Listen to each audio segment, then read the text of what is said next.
Welcome and thank you for joining us. You're listening to the Beyond 50 radio program. I'm Daniel Davis. On the program today, we're going to be talking about the footprints that people leave as they walk along this wonderful earth throughout their lifetime. That is simply known as our karmic footprint.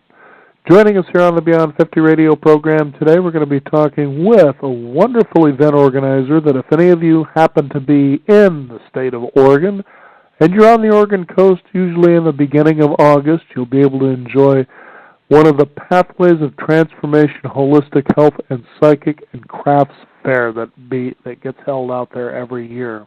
And usually the West Coast, and especially in the Northwest, is a great place to enjoy these particular things. So we're going to talk today about what is known as the karmic footprint. Get an idea of what it is that you leave as you walk this wonderful earth throughout your lifetime. I'd like to welcome to the Beyond 50 radio program our guest, Ms. Violet Young. Violet, thank you for joining us here on the Beyond 50 radio program. Well, thanks very much for having us, I'm delighted to be able to chat with your audience. And we're delighted to have you, especially with a name like Violet. You certainly know you're moving in the right direction when it comes to karmic footprints. Is that true? It is true. Now, tell us, first of all, how you decided to go into this direction with your life here. Well, since I was a small child, I was sort of called to be a help to people. My family had a lot of illness in it, and I was the one who was always trying to make people happy and do everything I could possibly do. And when I was a little kid in school, I was the one on the playground like Lucy with her 5 psychiatric line. I was always the one by the fence talking to somebody who had a problem. And people seemed to really feel good about what I told them or how I helped them, and that's just sort of bled over into my life. Mm-hmm. So now at 62, I'm still doing that. I know, isn't it funny how we, as children, and it seems like, that if you're lucky that as a child you discover sort of this thing that you enjoy doing, and then all of a sudden you realize time has passed and you've evolved it over the years, but you really still have that sort of view and experience of the world, and you continue that without even thinking about it, almost. Yeah, it's really, I look back and go, God, Vi, you've been doing this a long time. Exactly. But, it's I don't try to seek people out to give them advice. They seek me. Right. I'm not chasing them. Right. And my greatest joy is helping somebody see something from a slightly different angle and helping them feel better about themselves. Mm-hmm. I've had people say, you validate. And I think to myself, maybe I ought to get a stamp that I could stamp their hands. Mm-hmm. It says validated. I think it's wonderful, too, Violet, is when you consider, especially as, I take a look here about some of the things that you talk about, for instance, your experiences over the years, is when it comes to mind, body, and spirit, this is what I really find really fascinating that I discovered some years ago, is that as people begin to approach midlife, they really start sort of looking and realizing, what is my spirituality? And we're not talking about all people, but there's a fair majority. What I also notice, too, is that it's women especially. There's sort of like this awakening, or if you want to call it a reawakening to the question, what has my life really been? And I bet you find that kind of happening quite a bit at times within, the people who come to see you. Well, I would say that when I'm doing my stone readings, that about 90% of my clients are women. Mm-hmm. And I think that, in general, and this is a very generalized observation, but in general, because women are the childbearing people, right. We sort of get focused on taking care of our families. And then when they're grown and gone, we do wonder, what the heck have I been here? What else can I do? Mm-hmm. And, women in general tend to be very open to, tend to be more open, I think, to new ideas like that. And men identify so strongly with their job and their work and their career that they sort of stay focused on that. Mm-hmm. And so most of the time when I've had men as clients, a lot of them have gone through some sort of major change or trauma in their life where they get to ask the same question, what am I really doing here? Right. And I think also in this time frame where people are, there's a lot going on, like I alluded to in my article, there's so much going on, and people's lives are changing so dramatically. When I was a kid, you used to think about working for the phone company, and that was going to be the job that you'd have for your whole life. And now, people don't, the turnover in most jobs is huge. So I think more men may be starting to think about what is it that they want to do, or who are they really at this point in their lives. And it's we're also at a day and age. For instance, I was noticing, and I talk with this about people. When you take a look at technology, and specifically as you're on the internet and you go to a site like YouTube. Mm-hmm. And, many people understand, YouTube is a place you can create a video and you can share it. It's free and it's a wonderful place, and actually it can be very entertaining. But that one of the most frequent searches on YouTube from people are videos on how to do something. Exactly. And I was talking with a guest not too long ago, and I found this to be an interesting phenomenon that we have somehow gotten to a point, it seems anyway, that most of us sort of have stopped knowing how to perhaps count on all the resources that all of us were born with. Mm-hmm. What happened there, do you think? Well, I think technology has outstripped wisdom. Oh, I see. I think if There's I had the quick sandwich TV dinner of it sort of a thing. Well, it's like it used to be, go back a number of generations here, and you have indigenous peoples, for instance, bringing their families along and showing each child in the family what was done. And living on the same kind of land that they lived on, and sort of doing these things. And as things changed right after World War II, and people were on the move, and how exciting that was, and the car, and all of these things. And it took them far away from their families. Mm-hmm. And, I live on the West Coast, and I grew up on the East Coast, and that took me away from my family. And so things that my mother might have shown my daughter personally, she had to learn by phone. And, she was lucky that Grandma told her things. But a lot of people just moved away and found, created their own family thing. And those kinds of knowledge, the kinds of knowledge of showing somebody how to knit or showing somebody how to build something, if you're not close by, you're probably not going to learn it from Grandpa or Grandma or the wise person in your tribe. And as time has gone on, everybody gets wired into the internet and TV, radio, and all of these things that are wonderful, but we start to lose track of doing things personally ourselves. Right. And that's why, you're right, you go on YouTube, you can learn to do anything practically.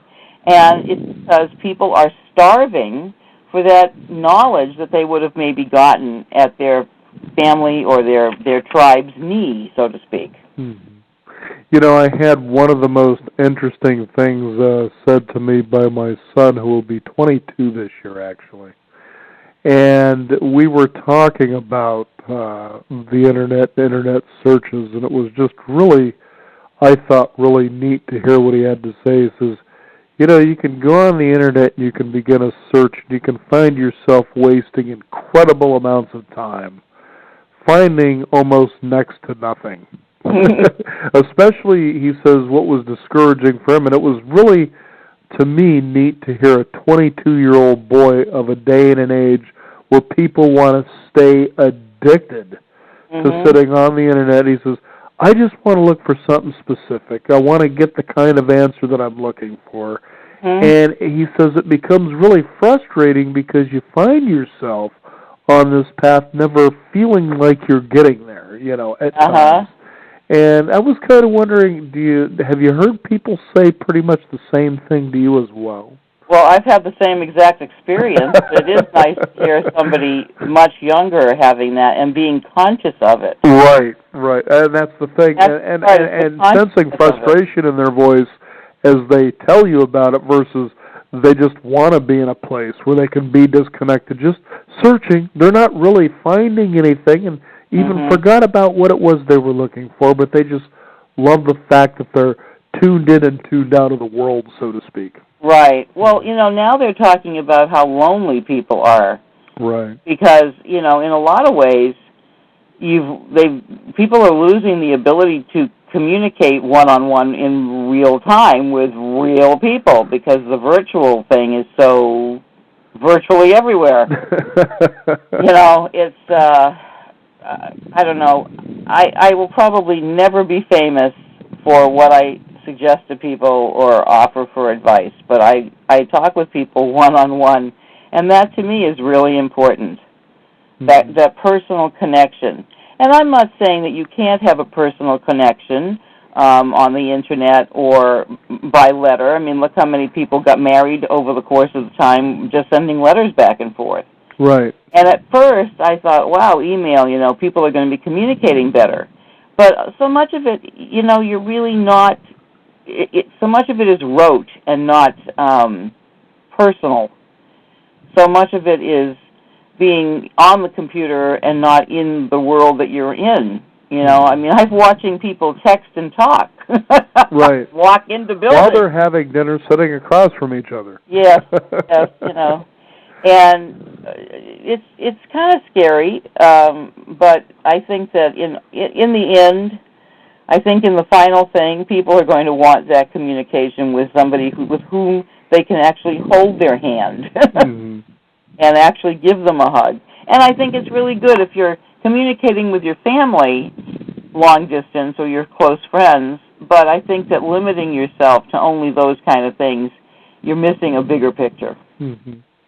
Now, I know, too, from the work that you've been doing over, it could be many lifetimes, but for the sake of this conversation, in this lifetime, that you've worked with things such as crystals and stones and the like. And I was kind of curious now, when people start hearing things about, oh, no, not one of those kind of people, not the stones and the tarot cards and all that, that they tend to kind of at first, they say to themselves, well, this is that woo-woo hokey stuff. I don't know, maybe I'm about to turn the channel here. But on the other hand, inherently, people are still very curious about what could be called the paranormal, if you will. Talk about your experience there, especially when it comes to in relation with people who would be those kind of, quote, stiffs for this kind of stuff. In other words, this is nonsense. Hey, but now that nobody's around, you wouldn't mind throwing those cards out there and telling me what's going on with my life? You know what I'm talking about? Oh, yeah, I do. It's interesting. I started doing my healing stone jewelry, which led to my doing my readings in a kind of a roundabout way. And the way it happened was I was going through a tumultuous time in my life, and I went to a powwow. And I saw at one of the booths a really nice necklace in the shape of a butterfly that was all hand-done with, it had beads, of course, and it also had porcupine quills on the butterfly. And the necklace part that was going to hold it on your neck wasn't made out of leather. It was made out of pieces of rose quartz and amethyst. Wow. It was really different. And the name of the person who had made it was on the back of the amulet that I was looking at. Her name was Crystal Raven Woman. Now, at the time, I was with somebody, friends with somebody who was working with the Spirit Animal cards by Jamie Sams, and I was interested in every animal has their own particular trait that you can pay attention to and utilize some of their wisdom. And so I had looked for my totem animals, and porcupine was one of them, and butterfly meant transformation. And I was very, very drawn to this necklace, and it was expensive for me. And I kept coming back to it and coming back to it and coming back to it. And finally, the woman who was running the booth said, did I want to see it and hold it in my hand? And I said, yes. And I said, but I can't afford it. And she said, well, maybe we can work something out. And as it worked out, she let me give her three post-dated checks and made me take the amulet with me. Wow. And I said to her, are you sure you want to do this? And she said, are you going to stiff me on the checks? And I said, of course not. And she said, well, then you take it with you because you really are drawn to this piece and you need it. Mm-hmm. So I took it home and I wore it proudly, and it felt really good on. And one day the necklace part broke, and I was just really upset. And all these little pieces of all these little tiny chips of amethyst and rose quartz were all over my floor. And I collected as many as I could, but somehow or other the floor eats these things, and there wasn't enough. And my girlfriend said, oh, I know a bead shop where we can get some more. And thus was born my craving for beads. Mm-hmm. We went to the bead shop. We bought these pieces. I came home. I fixed the necklace. I wore it proudly. And then I had all this leftover stuff. Mm-hmm. And I started thinking about the parts of myself that were disconnected. And I was going, as I said, through this intense period of change. And I found a pendant that my stepfather had carved for me out of granite, out of New Hampshire quartz. And I found a bunch of beads that reminded me from my childhood, and then I found these rose quartz and these amethyst beads, and I created for myself a necklace, which I wear to this day, called my Healing Father necklace. Mm-hmm. And I had a small buffalo piece and a larger buffalo, and those signified me and my father. And my biological father and I had a very mild, minimal relationship. And some of it was pretty traumatic, actually. And my stepdad had been trying to be my dad for years, and I finally allowed that to happen. And so I bridged the gap between my past and my present. And I wear this necklace, and it's a real comfort to me. And because it has something that my stepdad, who I call my dad, made for me, it's extremely significant. So I made that necklace, and then I made some more necklaces for my family and my friends. And one day I walked down the street with my girlfriend, who was wearing one of my pieces of jewelry, and 6 people in a row stopped me and her, looked at our necklaces and said, boy, are those beautiful. And when they were told that it was me who had made them, they pointed their finger at me and said, you should be doing this for a business. Oh, wow. Now, when one person says that, you can just say, well, thank you so much. But when you have 6 people in a row, oh, exactly. That's your guide saying, you should be doing this. And right. So I think that was pointing me in a direction. And thus I started creating this jewelry, and I started getting clients who would see my necklace and want one themselves. And amongst these people are people who would say, I know this doesn't make any sense, but could we play with this a little bit? Mm-hmm. And now that I've made it into a divination style using the stones that I use, I have people at shows. I have a 4-stone reading that I do at my show. And in a 4-stone reading, you can learn a lot. But I have a 1-stone reading just so that people can try it. Because people are extremely curious, and they feel foolish. But once they start touching the stones, they can't help but look at the way I have my table set up with all these beautiful pieces of eye candy, so to speak, and they all want to touch them.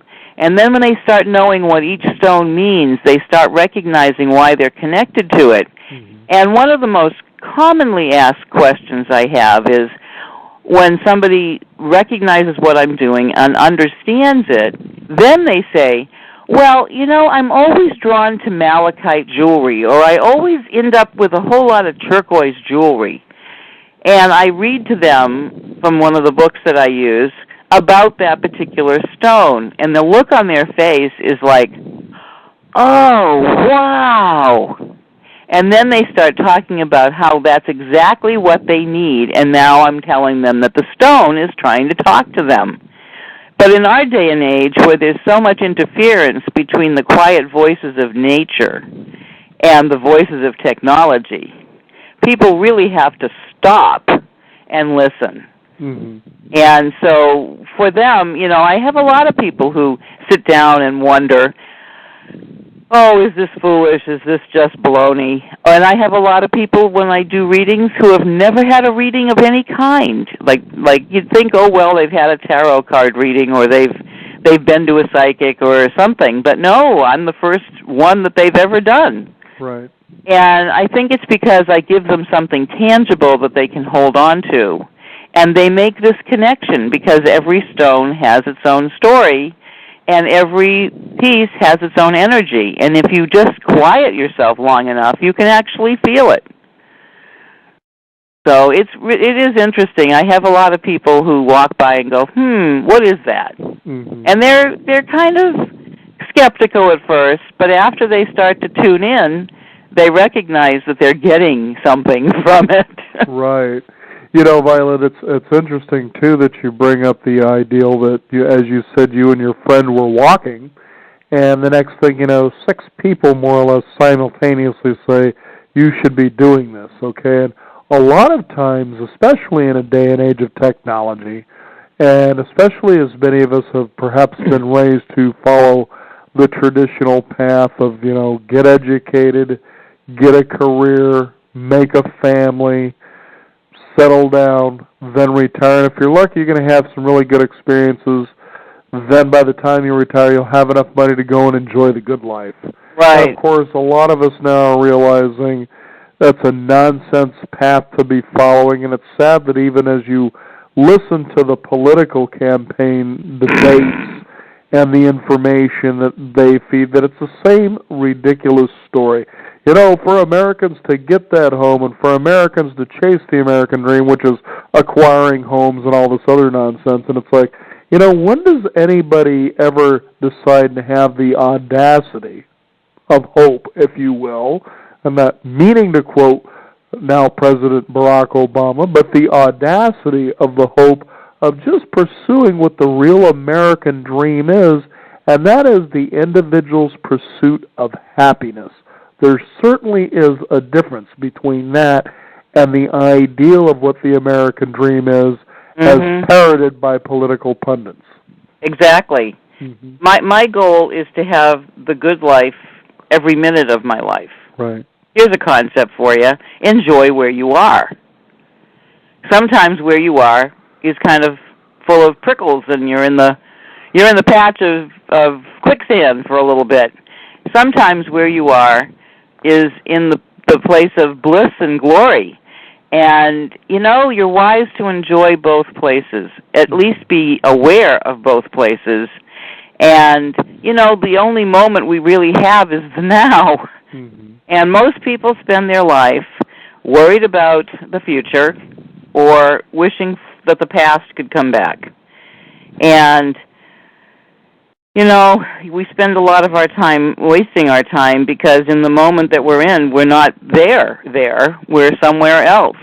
Mm-hmm. And, I've seen an awful lot of really educated people be really unhappy because things aren't going the way their education told them it was going to.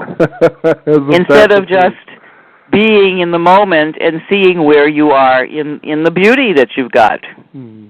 Now, it's probably easier for me living out here on the edge of the earth.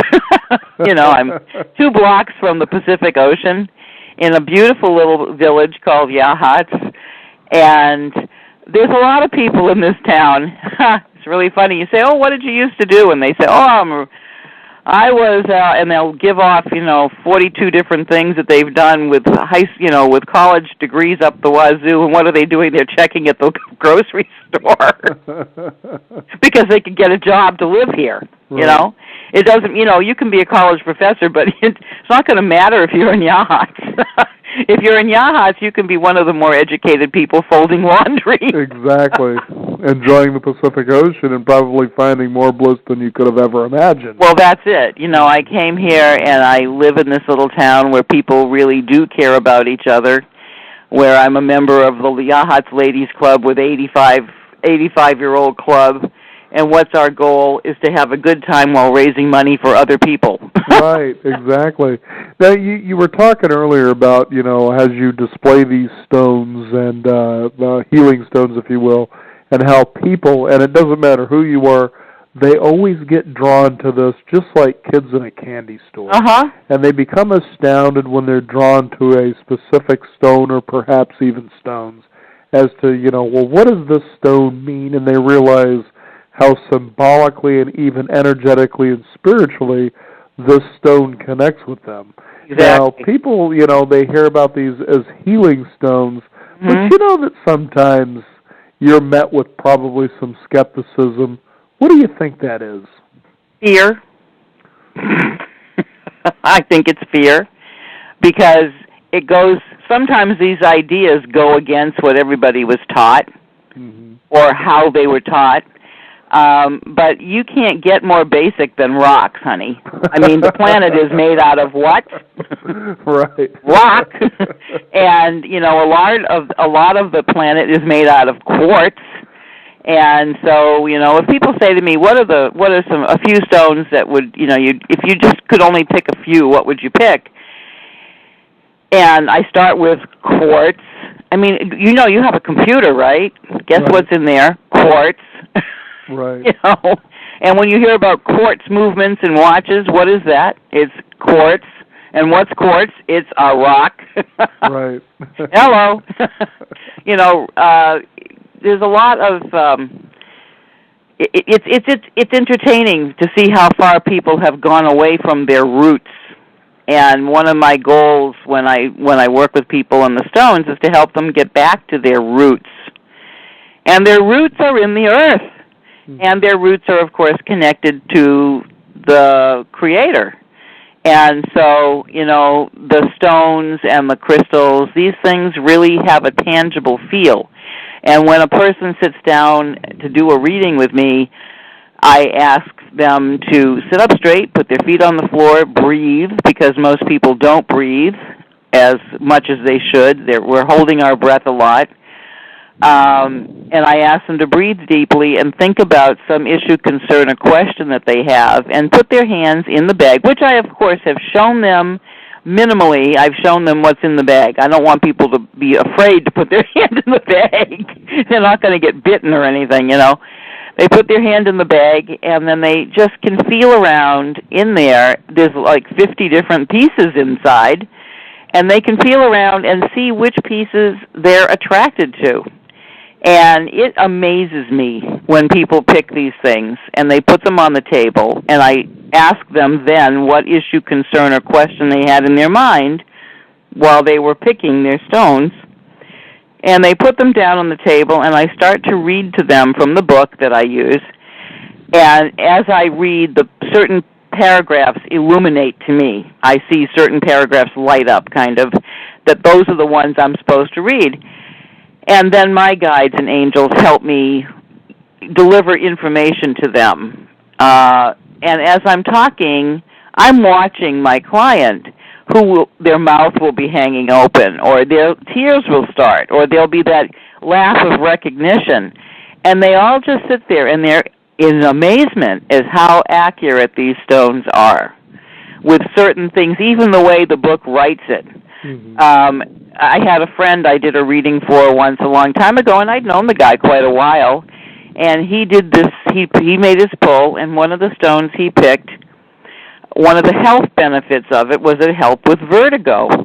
Now, I generally didn't make a practice of reading these particular parts of the stone, but in this particular case, it was like lit up, and I had to read it to him. Come to find out, the guy suffered from vertigo quite often. Wow. And I didn't know it. So, you know, I was told to read that particular sentence to him. And it's really quite interesting to watch how connected people do get. And then they're holding the stone that they've chosen out of the bag while I'm reading to them, so they can really feel the energy in it. Mm-hmm. I mean, I really hear stones talk to me frequently, and I have gone into a shop. I remember this one time, it was really interesting. I had a friend who had a store in Newport, and she had some really beautiful gem and mineral pieces. And I walked into the store one day, and I could clearly hear, so to speak, this particular, I didn't know what kind it was, but it was calling to me. And I started prowling around the store, and she had beautiful display cases. And she said, "What are you looking for?" I said, "There's something that's talking to me. I have to find it." And I discovered it was on a low shelf in a corner, and it was a huge quartz, smoky quartz obelisk. It was gorgeous. And as soon as I picked it up, I held it for about, a couple of minutes, and I started to break a sweat holding this piece.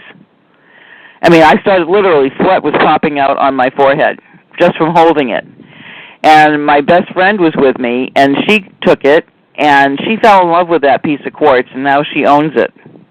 Wow. And I was to give it to her, but every time I hold it, I break a sweat. Now, that's a powerful piece of quartz. And my girlfriend, I said, "Why do you have this hidden away?" She said, "Well, I figured the right person would find it." So another time I was in a store, and I walked into the front door. My husband walked in through the door and just kept going to the back of the store. And I stopped and took a right turn, and there was a tray that had a bunch of these giant chunks, well, not giant, but I'd say 4 or 5 inches across, some of them, pieces of rock. They weren't terribly attractive. They were polished pieces of Botswana agate, but the outside part wasn't particularly pretty. Anyway, there were some pieces that were yelling at me, so I turned these 2 pieces, when I finally put my hand on them, I turned these 2 pieces over that were talking to me. And when you look at these 2 pieces, one of them looks like, on the opposite side, it looks like a hummingbird. You can see the beak, the head, the feathers, the whole thing. The other one has a quartz kind of a pool in it, and it kind of looks like the moon coming over a mountain. And these 2 pieces were the only pieces on that tray that had that look when you turned them over. Other ones were just pretty concentric circles. They were very typical. But these 2 pieces were dramatically different. And I bought them. And they were only like $5 a piece. And they are on my table on the side of the table where the client sits. And they're always face down. And when clients are inclined to pick them up and turn them over, they are just amazed at the picture in the rock. And they are taught that those rocks are supposed to teach that things are not always as they seem. Mm-hmm. And the people who pick them up and turn them over are people who need to understand that things are not always as they seem.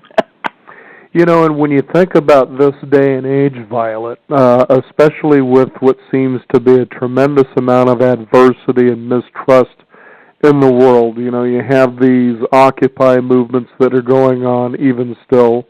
In fact, I understand there's a lot of chaos in Anaheim, California, for instance, just recently. But that, you know, people tend to look at adversity as a bad thing, that for some reason we weren't made to have bad times. And so you can see how, for instance, when it comes to the metaphysical arts or the paranormal arts, however you want to look at this, that a lot of people are actually looking for assurance that they're going to have everything they want in life, that there really isn't going to be a whole lot of suffering, they'll avoid pain, you know, and pretty much hoping for guarantees, but really that's not the way it works. And actually adversity, just as you said with these stones, really isn't what it seems. What has been your experience with that? Maybe share a story or two with people that you've worked with. Well, I know, you know, personally, from my personal life, that, you know, life can be tough. Mm-hmm. But, you know, there was an old movie that I really loved when I was, you know, years ago, and it had George Burns playing God. It was called Oh God. Mm-hmm. Had John Denver in it. And one of the lines in there was about well, you know, the avocado has a big pit, and there can't be an up without a down, and there can't be an in without an out. And if we didn't have adversity, what would we think? Would we recognize the joy in this particular lifetime? Right. And what do you gain if you take the hard part of your life and you do it with grace? If you actually recognize that it's an opportunity to move through it and maybe treat it differently than you had another difficult time. And I'll tell you, the people, I don't talk to anybody anymore at all that isn't going through tough times. I mean, everybody I speak to has something going on with them. And we are all having to learn that one of the most, I think, important things you can learn from adversity is to ask for assistance. And we have grown up in a culture that at this particular juncture, if you ask for help, you're less than. And if people understood that offering their hand to their brother or sister is a good thing, and asking for help if you need it is a good thing, we would be a lot better off. Right. You know, I mean, there's nothing wrong with asking for assistance. But if you have it, you should hang on to it, and if you need it, you should be just bucking it up and not needing more. It's so perverse. And I realize that the tough times can breed hardness to people, but the tough times can also, if you use them to your advantage, can teach you about the goodness of people and the goodness of your friends. And you give somebody an opportunity to do something good for themselves when you ask them for help. Right. I mean, when somebody says, "Oh, can you help me do this?" don't you feel honored to be asked? Absolutely. And don't you feel good about yourself when you've done something good? Then what's wrong with asking? What's wrong with receiving? You know, that's where we're all kind of balled up. This whole world, there is enough for everybody. But, of course, you know, some people have all the marbles. They need to learn to share their marbles. I mean, does anybody really personally need $5 million? Right. Does anybody personally need 20 cars? What are you going to do with them? You know, sharing and being willing to recognize that somebody has a need is one of the greatest gifts we have. And I know at the end of the article, I sent you a copy of the article I wrote for my event program. And in the event program, I have the prayer of St. Francis of Assisi, which is, "Make me an instrument of thy peace." Where there is hatred, let me sow love. Where there is injury, pardon. Where there is doubt, faith. Where there is despair, hope. Where there is darkness, light. And where there is sadness, joy. That's how I look at my day. That's how I start my day. It's so ingrained in me. And if people operated from that kind of a place, don't you think we would have more love and less hate? I agree with you 100%. In fact, I was just thinking about when you think about having bad times or those missed opportunities that tend to happen to you or people. And I came across an interesting little story that shared something that I'd known actually from a book that I'd picked up back in the 80s. Now, one of the quotes in this book from back in the 80s, "Always shall I seek the seed of opportunity in every adversity." Now, you know, that sounded all well and good, and maybe at the time, as a younger man, I'm thinking, well, that sounds great, and I ran that sort of affirmation through my head, but whether I really practiced it was another story. You know, there's a bad time, it's happening to me, why me, I'm suffering, this sucks, how come everybody else seems to be having a better life than I am when you're in the middle of this storm that you're in. But anyway, then there comes that time where you finally get it, and you start feeling liberated as a result. and that is, it was that quote, but it was actually shared in a story, and it was shared differently after some time and experience had come along in my life, and it finally was, as soon as you have a hardship, or whatever this may be, is immediately look for a way to solve that, and you're going to find the gold right there. Mm-hmm. And it made me become so curious that I was wanting hard times, just so I could figure out how, where's the gold in this. And it gets exciting, and the weird part is, as they start disappearing and you start seeing opportunity a heck of a lot more than you ever did before. Absolutely. Then you started seeing sort of, you can almost call it the Forrest Gump situation, where this guy just goes about life taking it as it is, and opportunity just comes at this guy left and right. Exactly. Because he's open to it. Exactly. He doesn't know any better.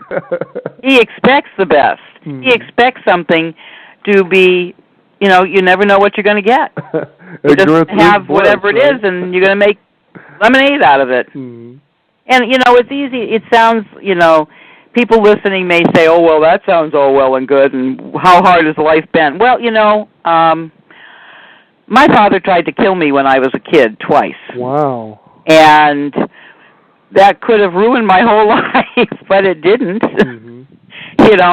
I've had to go back into those situations and recognize for what it was and work on forgiveness and compassion and unconditional love and come to a place of being able to go past it. And I have.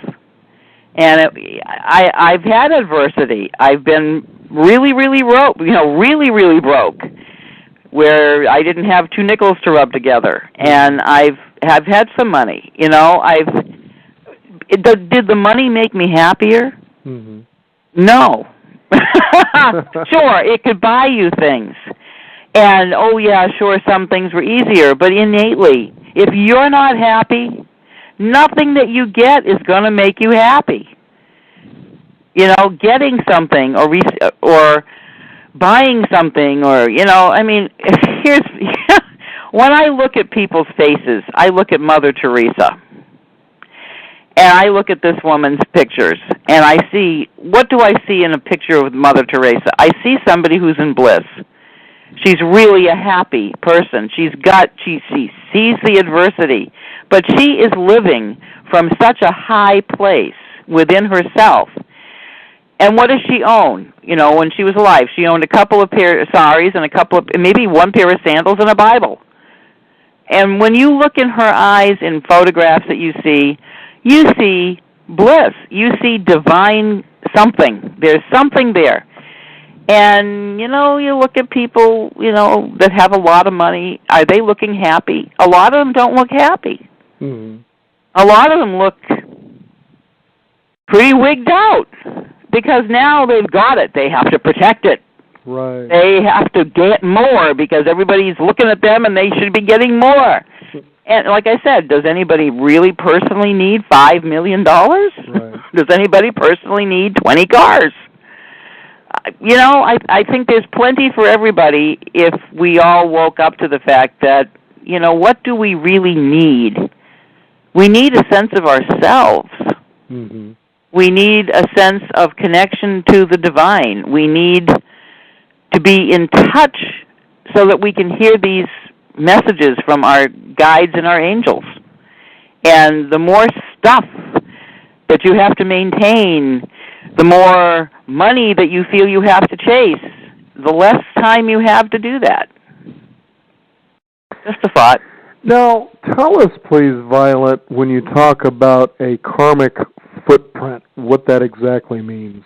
Well, I looked at it. I was trying to figure out what I should write for my article, and a friend of ours came over, and he said, well, here's a topic for you.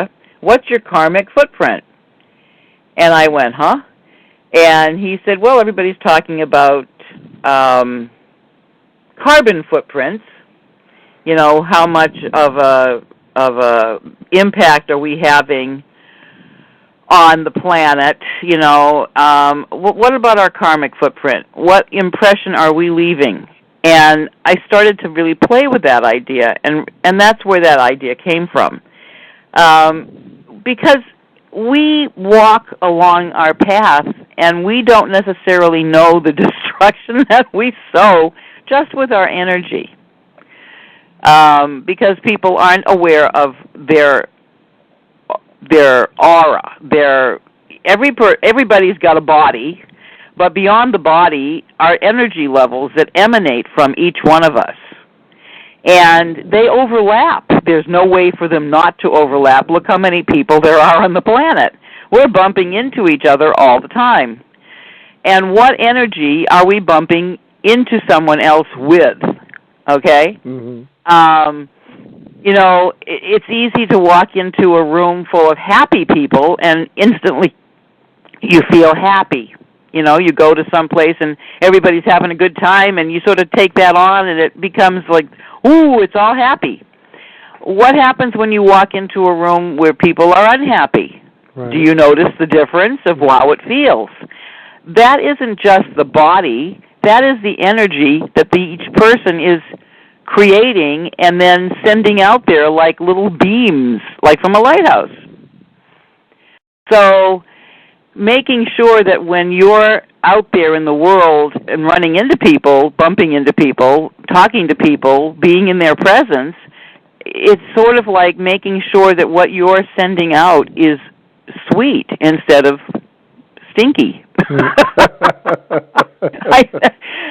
It's like you can't see gas. Some of it smells good and some of it don't. Mm-hmm.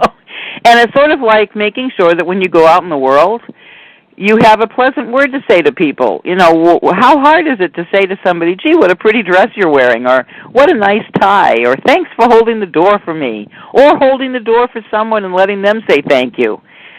Doing little nice things, like there was a whole movement recently in the last few years of senseless acts, kindness. Right.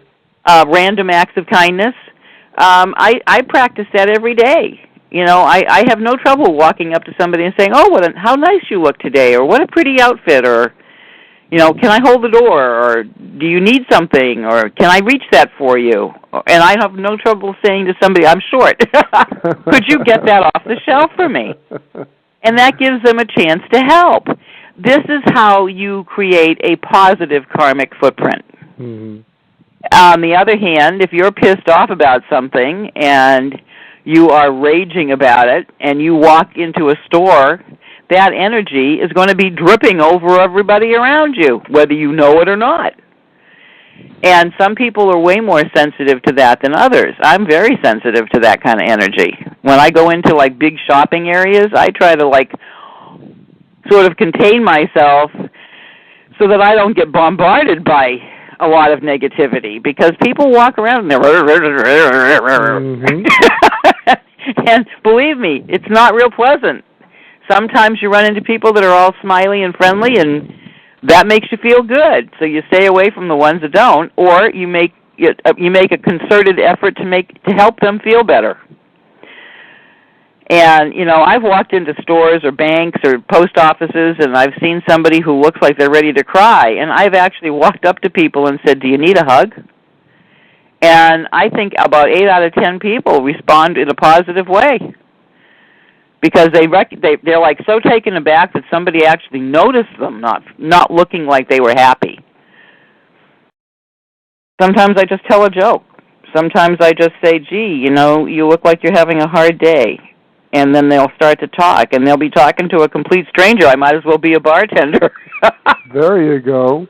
And the next thing you know, they're feeling better because they've got somebody who's listening to them. I mean, that's one of the most important things, is that people are looking for someone to hear them.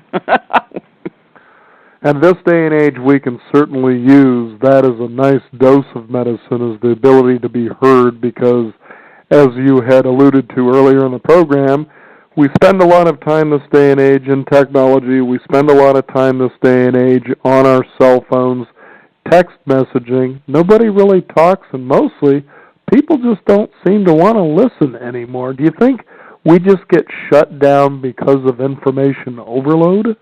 I think that's pretty reasonable. I mean, how many podcasts can you listen to in the course of a day? Just the one here. You'll be just fine. Well, it's like when we were young. I mean, let's go back to the Waltons. I have the entire. I'm a sap. What my husband says is. What does he say? It's. We're sensitive, appreciative people. We're saps. Mm-hmm. And I have the entire Walton collection. One of the most important things about the Waltons is that they made time every day to hang out together as a family. And they recognized that when one of them was hurting, all of them were hurting. Mm-hmm. And when one of them needed something, everybody jumped on the bandwagon to make that person as happy as possible. Mm-hmm. And when something went wrong, they were all there to go, oh, they're there. We understand.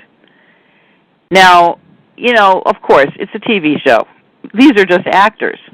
But they're teaching us something. The Waltons taught something.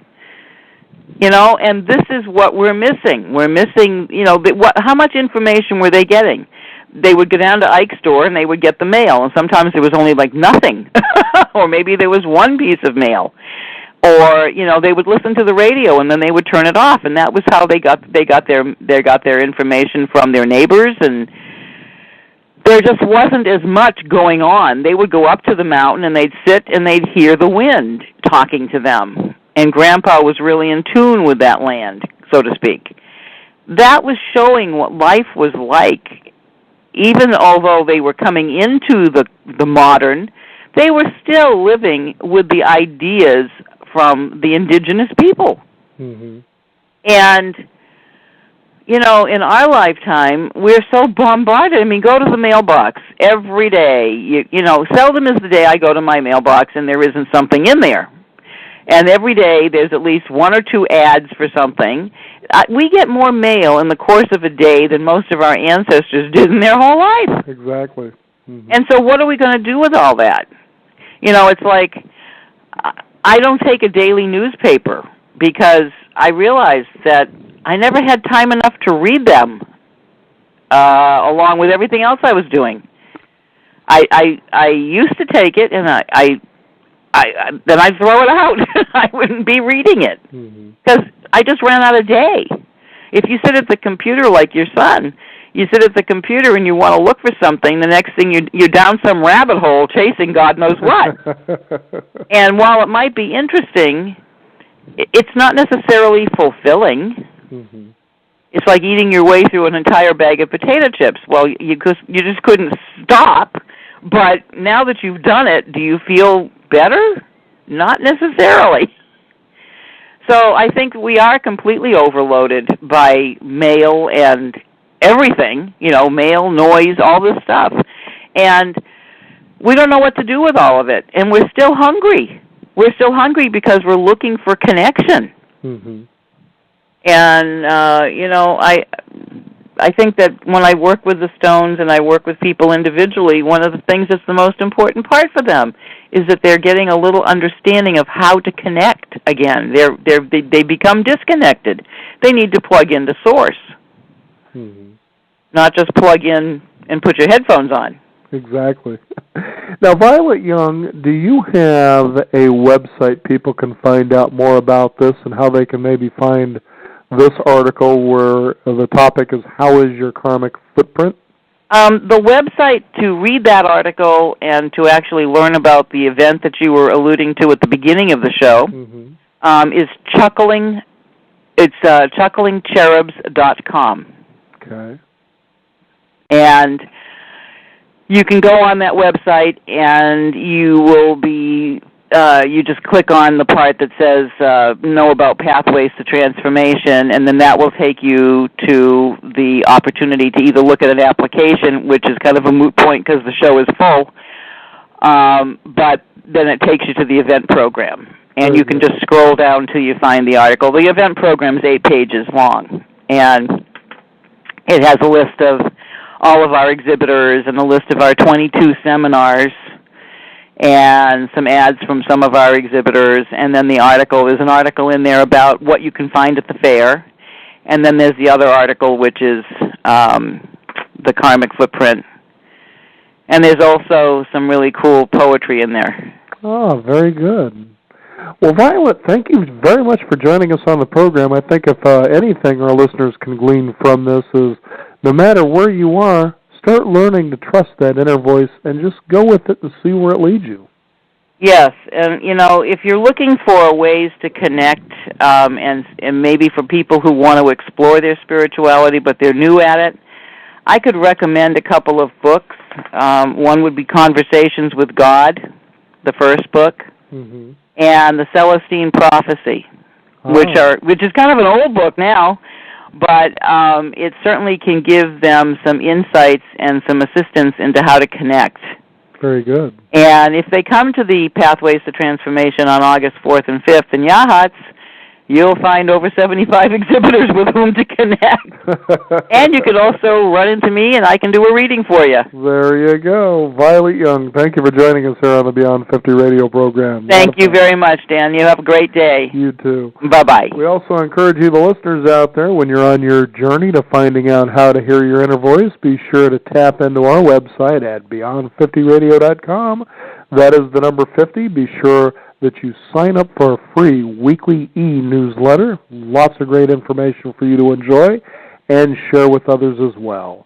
I'm Daniel Davis. This is the Beyond 50 radio program. And remember, live your day past halfway.